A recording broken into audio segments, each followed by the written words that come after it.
Hey guys, আসসালামু আলাইকুম। আজকে চলে আসলাম হচ্ছে আমরা পদ্মার পারে গোসল করতে, ঠিক আছে।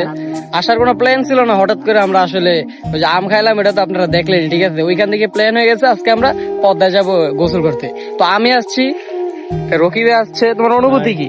অনেক দিন পর আমাদের এই নদীতে আসলাম। এই নদীতে মনে করেন যে অনেক ভালো একটা ফিল পাওয়া যায় এখানে। আমরা যদি ঢাকা শহর ঘরের মধ্যে বা ঢাকা শহর থাকি বা ঘরের মধ্যে বসে থাকি, এই ফিলটা পাবেন। আপনারা নদীর পার আসেন, এত সুন্দর ফিল পাবেন যা বলার বাইরে। তো বুঝতেই তো পারলেন, ঠিক আছে। মাঝে মাঝে একটু বাইরে হইতে হইব। তোমার অনুভূতি কি?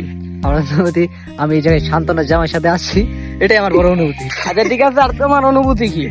অনুভূতি খুবই ভালো। আর ভাই কি বলবো, মানে এইসব জায়গায় আসলে আপনার এমনিতেই মনটা ভালো হয়ে যাবে, ঠিক আছে। আপনি ভাই আসলে কি করবো জানেন, ঘরবন্দি থাকলে হইব না, বাইরে হইতে হইব, ঠিক আছে। ভ্রমণে বের হতে হবে, আর জীবনটা মানে উপভোগ করতে হইব। আর মানে নদীটা দেখেন ভাই, আপনি একদম মনে করেন গরিবের কক্সবাজার, ঠিক আছে। হ্যাঁ, যেটার কথা না বললে নয়।